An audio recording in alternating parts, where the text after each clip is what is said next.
La première chose qui me frappa fut l'odeur âcre, métallique, semblable à celle de l'encre de chèque fraîchement signée. Elle imprégnait les papiers éparpillés sur la moquette de la chambre d'amis où mon frère avait séjourné. Je me baissai et en ramassai un. Un bordereau de retrait, portant ma signature, sauf que ce n'était pas la mienne. Les chiffres se brouillèrent devant mes yeux lorsqu'ils se fixèrent sur le montant, $20 000. Un autre bordereau se trouvait en dessous. Celui-ci pour $35 000. Ma gorge se serra tandis que je les rassemblais entre mes mains tremblantes. La chambre avait été vidée.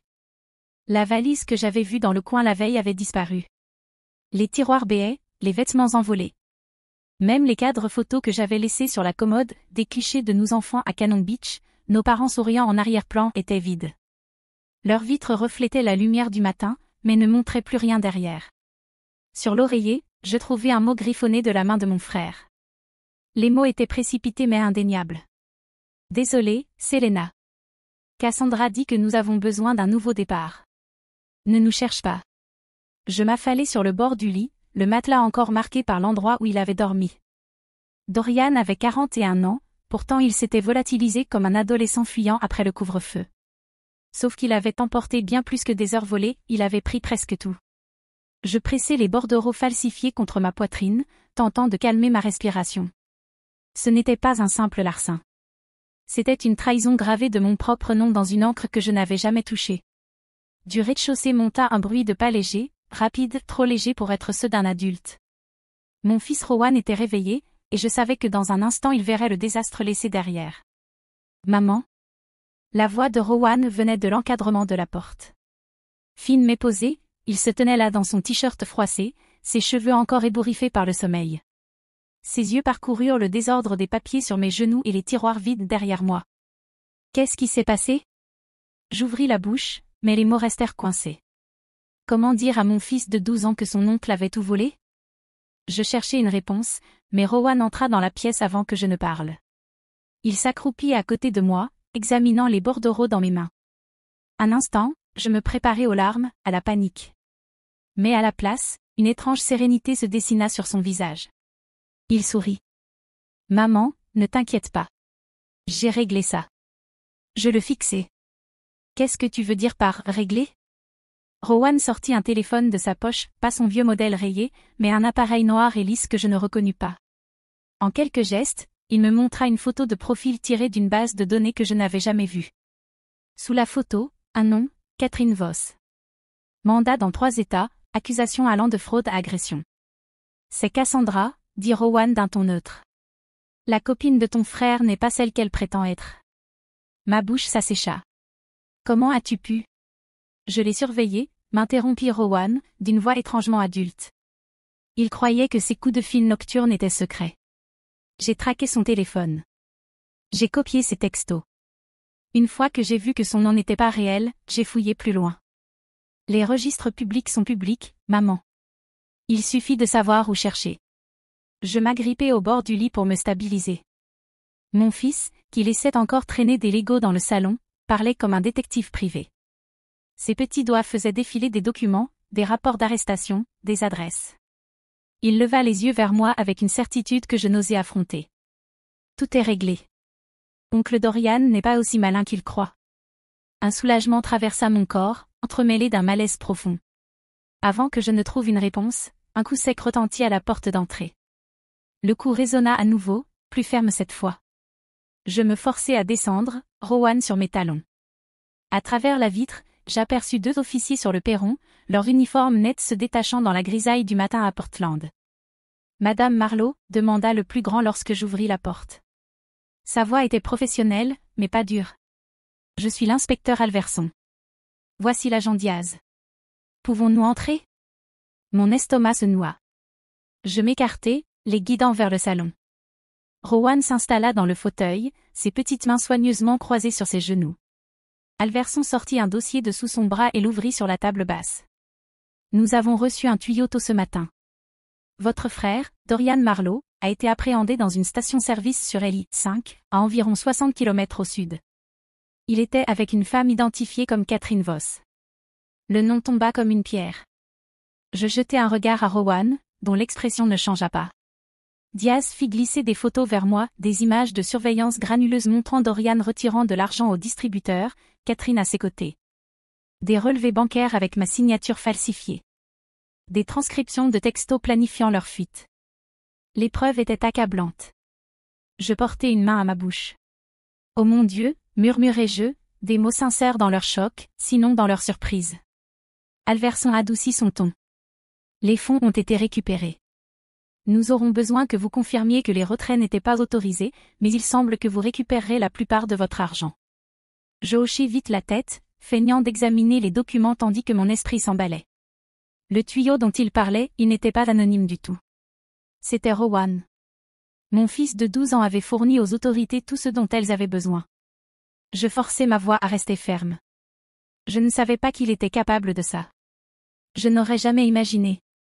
Nous comprenons, dit Alverson en refermant le dossier. Quelqu'un veillait sur vous. Rowan bougea légèrement dans son fauteuil, l'ombre d'un sourire effleurant ses lèvres. Avant que je ne puisse réagir, le téléphone posé sur la table basse sonna, son ton strident tranchant le silence. La sonnerie stridente du téléphone venait à peine de s'éteindre quand je décrochai, la main tremblante. Allô ? Un souffle de parasite. Puis la voix de Dorian, brute et désespérée. Selena, c'est moi. Raccroche pas, je t'en supplie. J'avalai difficilement ma salive. Où es-tu ? À la prison du comté. Ils nous ont tués, Catherine et moi. Mais écoute, ce n'était pas un hasard. Quelqu'un m'a piégé. Quelqu'un de proche. Il savait tout notre itinéraire, les retraits, même le téléphone jetable. Qui d'autre aurait pu savoir ça ? Qui ? Je fermai les yeux, fixant le dossier de preuves encore posé sur la table basse. Mon fils était assis à quelques pas, silencieux comme une ombre, son regard rivé sur moi. Dorian, soufflai-je, tu as fait tes choix. Tu as signé à mon nom. Tu m'as volé. J'allais te rembourser, dit-il précipitamment, trébuchant sur ses mots. Elle m'a dit que c'était un investissement. Une chance de tout arranger enfin. Mais quelqu'un voulait ma chute. Cassandra est dangereuse, mais ça, c'est plus grand qu'elle. Ma gorge se serra. Chaque instinct criait d'exiger des détails, de lui demander ce qu'il voulait dire exactement. Mais Rowan bougea sur sa chaise, penchant légèrement la tête, m'observant. Je ne sais rien, finis-je par dire, la voix faible mais ferme. Tu devras faire face aux conséquences. Un long silence, puis le bruit d'une forte expiration. Tu ne comprends pas. Il joue avec moi, avec nous. Fais attention. La ligne se coupa.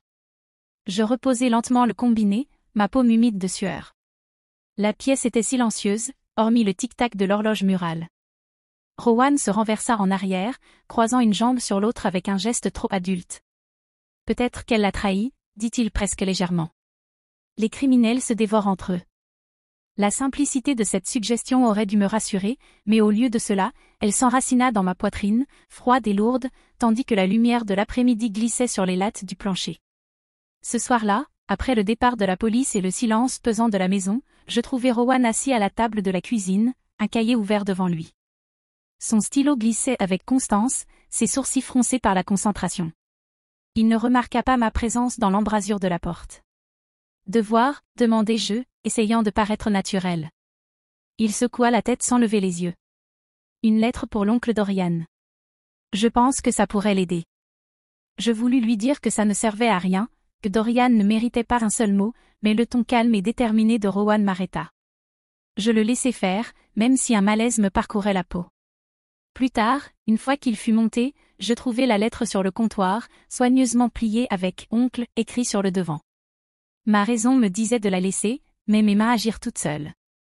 Je dépliai la feuille et commençai à lire. L'écriture était appliquée, presque adulte, et les mots tranchaient plus fort que je ne l'aurais cru. Cher oncle Dorian, je te pardonne de nous avoir volés. Je te pardonne d'avoir choisi une criminelle plutôt que ta famille. Mais le pardon ne signifie pas l'oubli. La prison a des règles. Tu n'as jamais aimé les règles, mais peut-être qu'elles t'enseigneront enfin. Ta place est là-bas, parce qu'ici dehors, tu ne fais que blesser ceux qui tiennent à toi. Ma poitrine se serra. Les lignes suivantes me glacèrent encore davantage. Si jamais tu essaies de revenir pour faire du mal à maman ou à grand-mère, si tu songes encore à nous prendre quelque chose, je terminerai ce que tu as commencé. Tu as passé toi-même la corde autour de ton cou en falsifiant sa signature.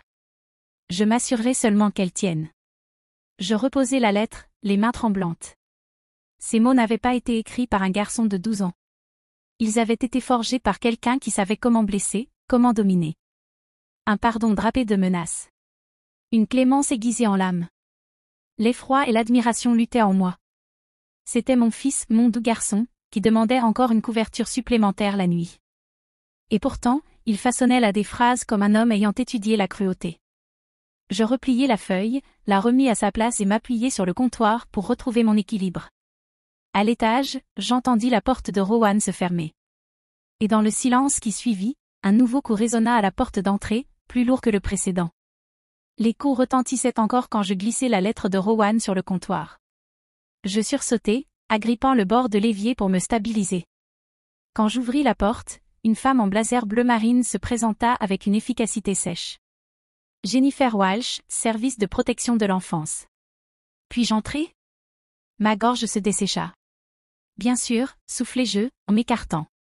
Elle tenait un clipboard, son sourire professionnel mais acéré. Nous avons reçu un signalement concernant le bien-être de votre fils. Avec l'arrestation récente de votre frère, il est de routine que nous procédions à une vérification. Je jetai un coup d'œil à Rowan, qui venait d'apparaître en haut des escaliers. Il descendit lentement, toujours aussi poli, et tendit la main avec un aplomb qui le faisait paraître bien plus âgé.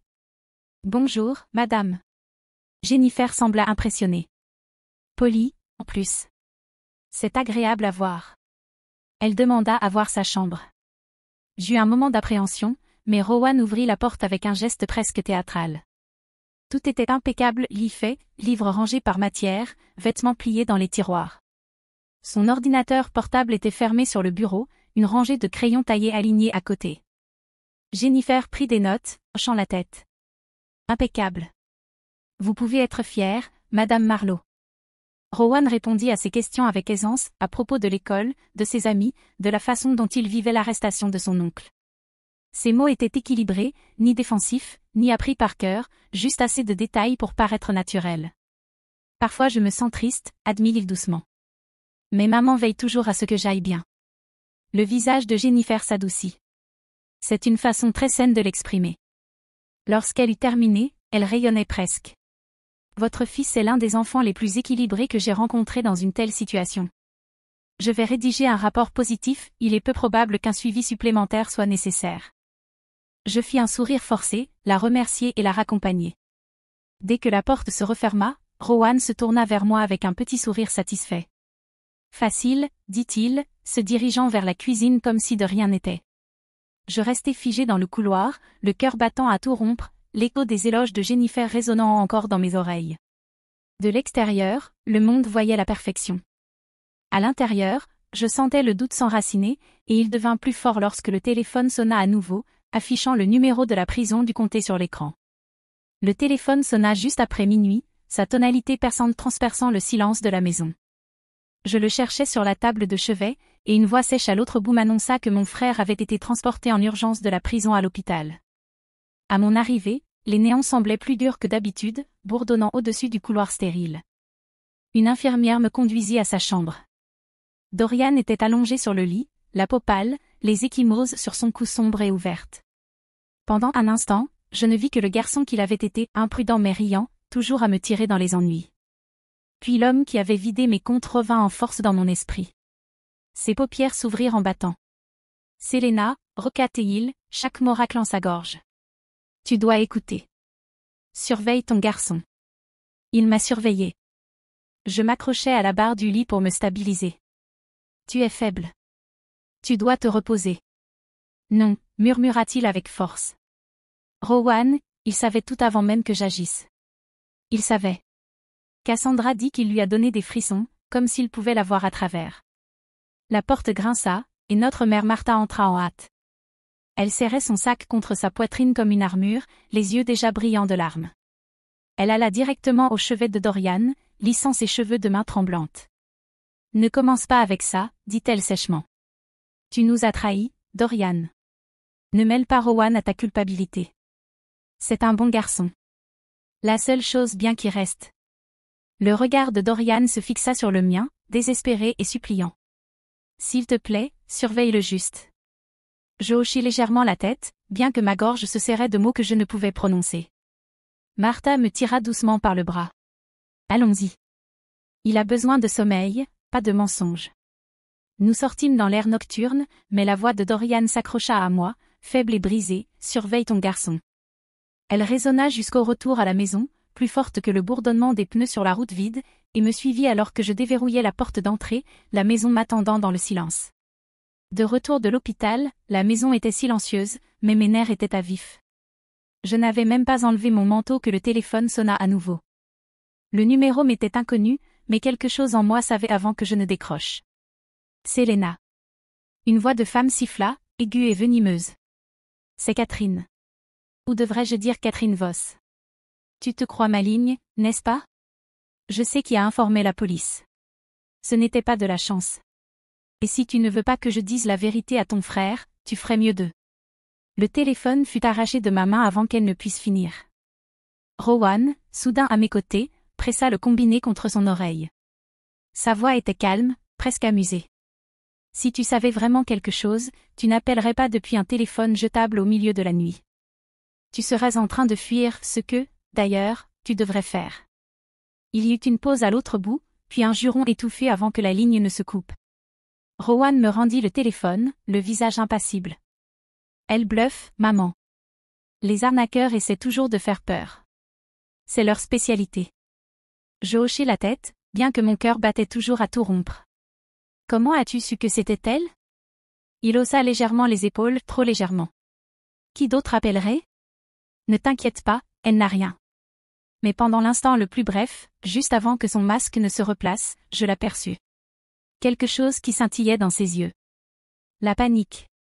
Pas longtemps, pas fort, juste un éclair derrière la tempête. Puis c'était parti, remplacé par la confiance calme qu'il affichait toujours. Tu vois? Rowan sourit, se dirigeant déjà vers la cuisine. C'est réglé. Je restais figé dans le couloir, le téléphone lourd dans ma main, le silence pesant. À l'étage, le plancher craquait sous ses pas, et je ne savais pas si ce son me rassurait ou rendait les murs plus fins. La maison était tranquille, hormis le bourdonnement du réfrigérateur. Je me dirigeais vers la cuisine, agité, incapable d'évacuer la voix de Catherine de mon esprit. Sur le comptoir, le carnet de Rowan, à moitié enfoui sous une pile de courrier. Je le tirai pour ranger, mais la page s'ouvrit d'elle-même. Ce n'était pas des devoirs. C'était un échiquier dessiné en carré soigné, chaque pièce esquissée avec précision. Les pions avaient été avancés à travers le plateau, chacun promu en reine. Le roi, acculé, n'avait aucune échappatoire. Un frisson me parcourut. Tu as trouvé quelque chose d'intéressant? La voix de Rowan venait de l'embrasure de la porte.